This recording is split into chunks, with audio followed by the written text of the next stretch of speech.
temas que le oí plantear es que si Raúl tenía algún parentesco con Silva, porque Silva era Silva Gómez.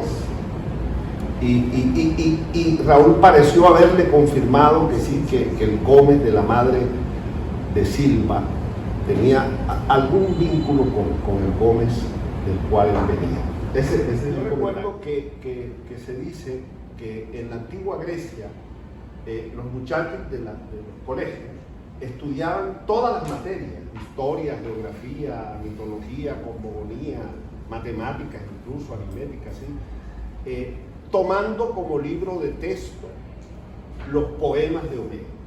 Eran los libros de texto, porque Homero te enseña todas esas materias.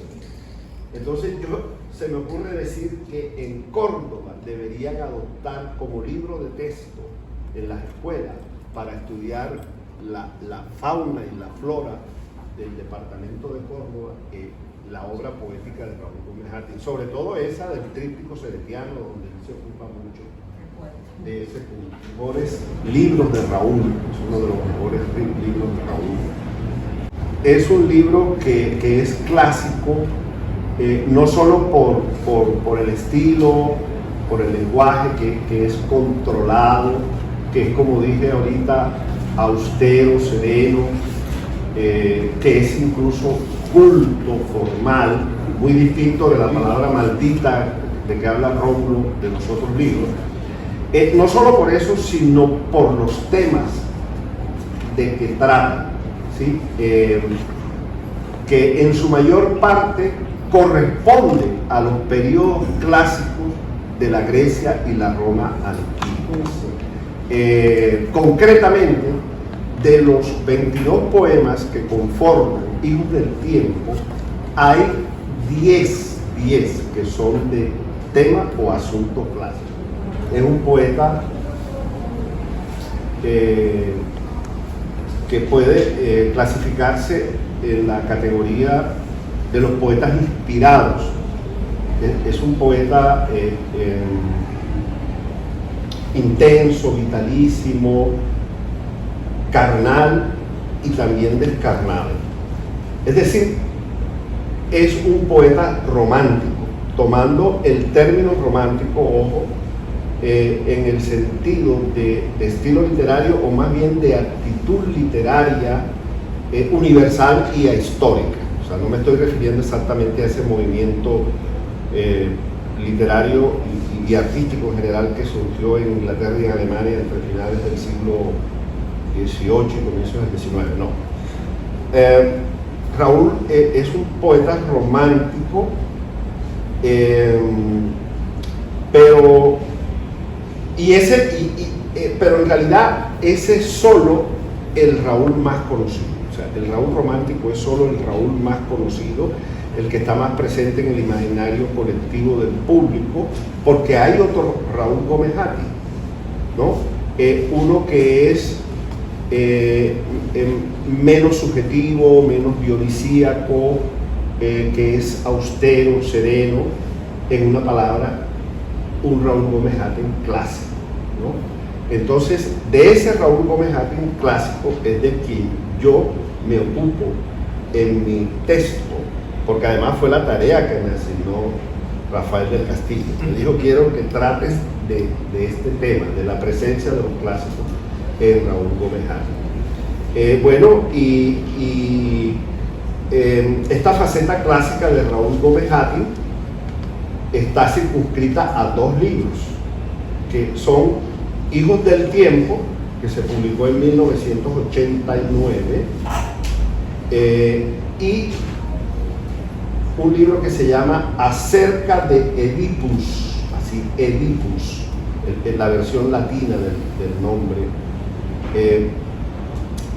que se publicó con carácter póstumo en 2018, en una edición que hizo una editorial independiente bogotana y que estuvo bajo mi cuidado personal. Teseo, Medea, Homero, Casandra, Clitemnestra, Electra, Penélope y Odiseo, Roxana, Julio César y Antíloco.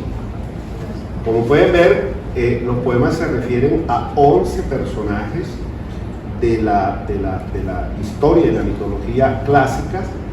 9 de ellos son griegos, otro es romano, que es Julio César, y otro es grecorromano, que es Antígono, ¿no? En general, yo creo que Hijos del Tiempo, o exactamente estos 10 poemas de tema clásico de Hijos del Tiempo, bueno, creo que también los demás poemas, ¿no? Corresponden o responden a ese conocido concepto de antiguas historias contadas otra vez. Es decir, se trata del placer de ofrecer una nueva versión de los mitos, así como de los relatos historiográficos, ¿no? Y para ello, el poeta Gómez Hatti se vale no solo del tipo de narrador que comúnmente cabría esperar, que es el narrador en tercera persona, sino que también emplea el narrador en primera persona, adoptando el punto de vista del personaje, e incluso el narrador de segunda persona. Y yo creo, para cerrar aquí esta parte, para darle la palabra a Gustavo, que hay que recalcar, hay que ponderar que en este libro, Hijos del Tiempo, Raúl es ante todo eso, un narrador, un buen narrador, conocedor de las técnicas y las astucias que exige este oficio y que hacen de él allí, como lo estaba diciendo ahora, un hábil y original contador de viejas historias ya muchas veces contadas. Y a él le consagró sus primeros poemarios. Su obra está vigente en la poesía del mundo, precisamente porque no quiso parecerse a nadie más, sino a sí mismo. Y en esto no hay presunción narcisista. Es que la vida no alcanza para imitar a nadie. Él era un artista y la metáfora estaba encarnada en su vida, con todo su infierno y toda su maravilla. Raúl fue desde niño una criatura frágil y enfermiza, que podía quebrarse con el aleteo de unos pájaros o con la mirada de oro de las salamandras. Ese era el nombre de la casa, con un patio inmenso sembrado de mangos. Y conocí a Lola Hatti, que fue la que me abrió, me recibió, y yo fui hasta el cuarto de Raúl. Eso lo he contado muchas veces, pero lo que yo privilegio, la locura se convertirá en una anécdota cuando se hable de Raúl. Lo que prevalece en un escritor o en un poeta, en un clarividente, es lo que deja como obra, digamos, sus libros. Entonces, llevaba un apunte y hablaba de la literatura clásica griega, la literatura grecorromana, la literatura rusa, la literatura francesa, los trágicos ingleses, William Shakespeare, Henry Ibsen, toda la literatura dramática, la narrativa y la poesía universal. Y su pasión por el gran poeta portugués Fernando Pessoa, del cual le da un giro de tuerca. Fernando Pessoa decía: como hierba fui y no me arrancaron. Y Raúl dice: como hierba fui y no me fumaron. Entonces, es un guiño maravilloso de Raúl a su poeta que admiraba, Fernando Pessoa.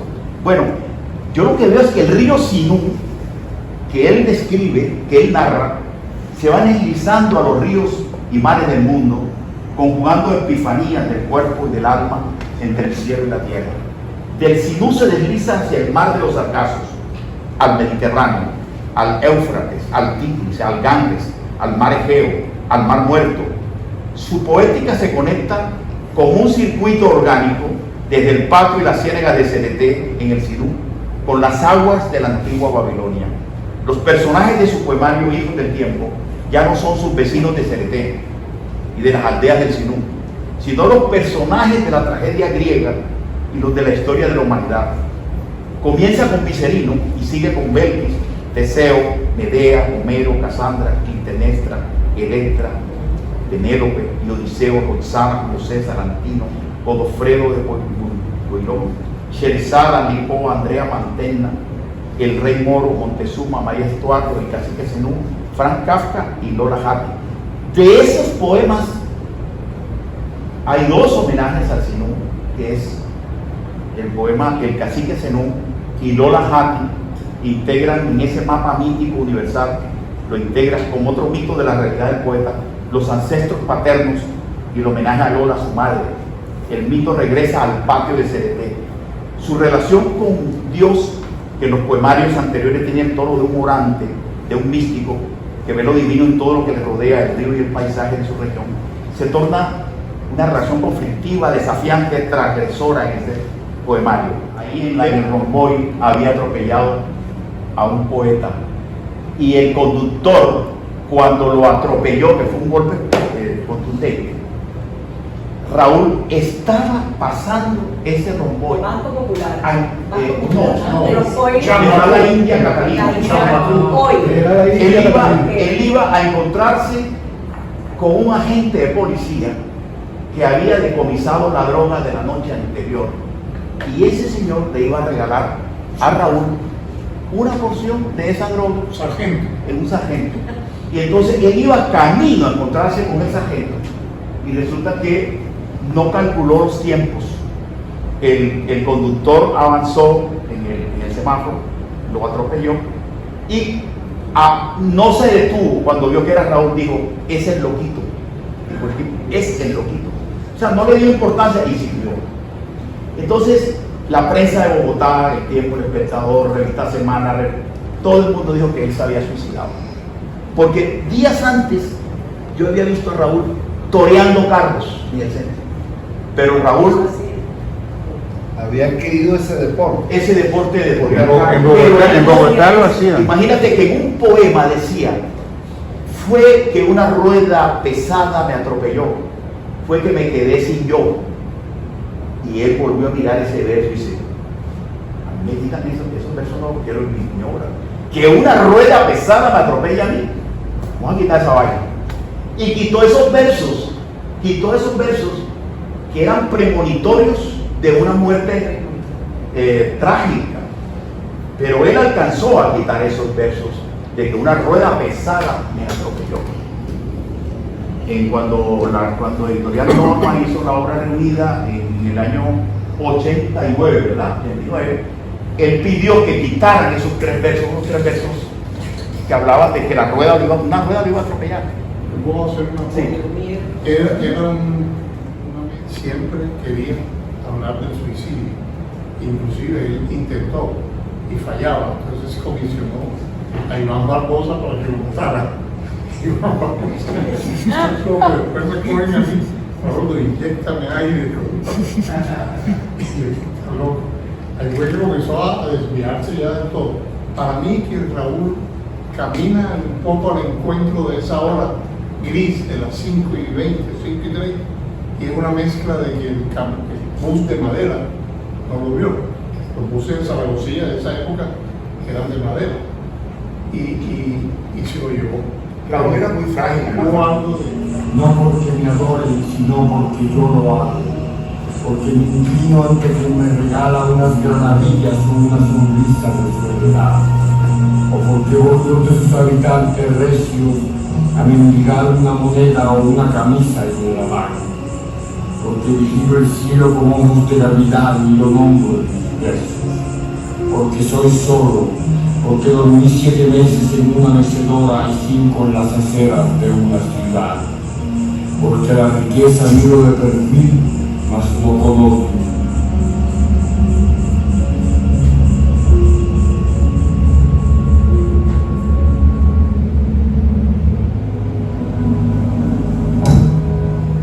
No es fácil decepcionar a la familia, no cumplir con el papel asignado, no titularse como abogado parlamentario, no tener el futuro asegurado. Es muy difícil de pronto involucrarse con el mundo de la sensibilidad que lo destruye y al que se atreve a proponerle mundos creativos dentro del escepticismo y el fracaso que su literatura transpira, porque quizá tuvo la suficiente lucidez y mordacidad para mirarse en el espejo de sí mismo.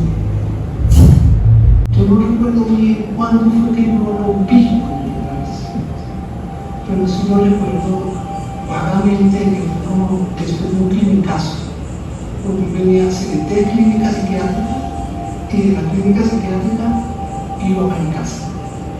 En mi casa se quedaba 1 o 2 meses mientras se recuperaba, y ahí era que nos dictaba los poemas, porque él no escribía los poemas, él nos los dictaba. Decía su poema caminando de un lado a otro en la sala, dictaba la primera frase y miraba a Armando Carrillo por encima de la hoja de la máquina y decía, eso tiene título.